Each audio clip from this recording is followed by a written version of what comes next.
Welcome to part 2 of the Candidate Dossier Assignment Guidelines, and this is really just to wrap up and let you know my expectations for the presentation day and a little bit more about how I will grade, as well as my proposed timeline for you and your groups moving forward. So for your presentation, your group has 15 minutes only to present, and this may seem like it's a lot of time, but the checklist is quite extensive. So you'll need to practice your presentation to make sure you can actually fit everything in that you're supposed to fit in. I want to let you know that I do refer to the slides after the fact to see if you have indeed met all of the assignment guidelines, because sometimes the presentations go quite fast and it can be a little bit difficult for me to keep track of everything that's happening during the presentation. So your slides need to be of high enough quality and with enough content that someone who isn't there or someone who was there but got distracted can double check and make sure that you've gotten all of the main points taken care of.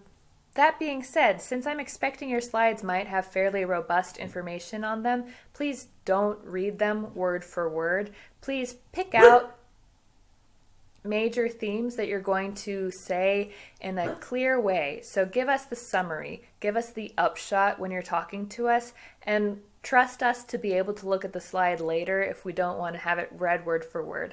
Obviously, it is a particular kind of distance learning torture to have someone read you something word for word that you could be looking at. So I'm aware of that. As you know, group members are graded individually, but the overall quality of everybody's presentation does matter. So it behooves you to practice this with your teammates before it's presentation time, and it behooves you to check others' slides for clarity and correct content, because you can bring everyone up to a higher level when we've got everyone looking out for each other and making sure that it's as high quality as possible. As far as grading goes, I will be looking at overall quality, at overall cleanliness, and correctness of the content here. So I will be looking also for, did you meet all of the assignment guidelines? Please make it easy on yourself and make it easy on me, and clearly indicate when you're fulfilling one of the assignment guidelines. It's okay if you have lots of slides that indicate that. It's good practice for communication to signpost or flag the information that you want to make sure your reader or audience member is taking away from it.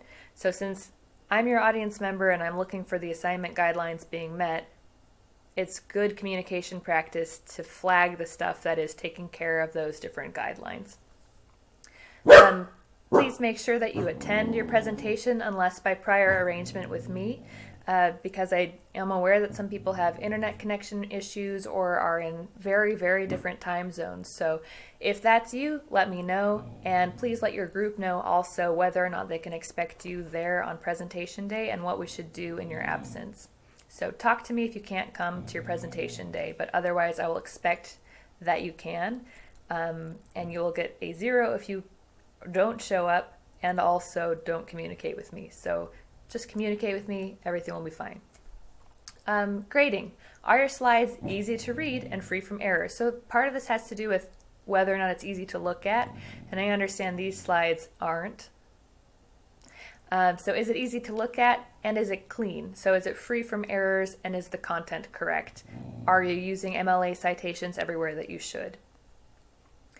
I do want to see that you're giving clear overview statements about the content that you're responsible for. So this is a basically discouragement from reading your slide word for word and making sure that you've got a point. So when it's your turn to talk, say, well, I'm talking about issue framing, and there were 2 issue frames that I thought were really important for understanding how Joe Biden appears in debates. And these are the 2 frames that he brought up. And this is where I found them. And I think they're important because yada, yada, yada. So give us a nicely rehearsed, clean, clear, concise version of the information you want to get across. Please don't just read the slides, and please do make sure that there's a point to what you're saying. And if you don't know what the point is, then talk to your group members or talk to me to figure out how you can pitch the content on your slide in a way that's meaningful for your audience. This is well related to, did you present clearly and with enthusiasm? So be more interesting than the slides. Present with energy, even if it's early in the morning, and show some personality. So, be sparkly. Be your sparkly version of yourself when you present.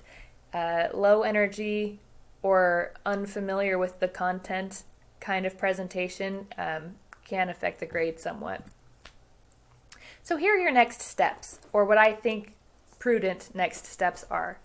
I believe that you should schedule a planning session with your group members, either by text or by phone or Google Meet. You can use the calendar function. And I think you should talk to them probably no later than May 5th to divvy up the work.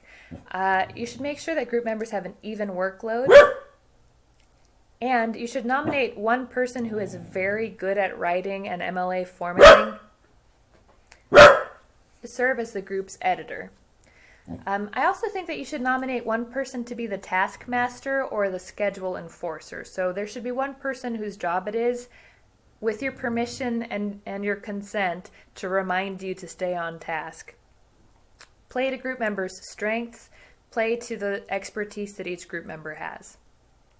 I think that you and your group should plan an internal due date for your slides presentations, and I'm suggesting that should be between May 8th and May 10th.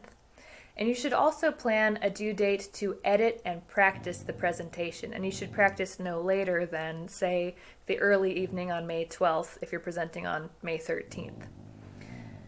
You should make sure you submit your slides by 8:30 a.m. on May 13th. And you should verify with your group members that they can and will attend your group's presentation, or find out what the game plan is if they can't attend.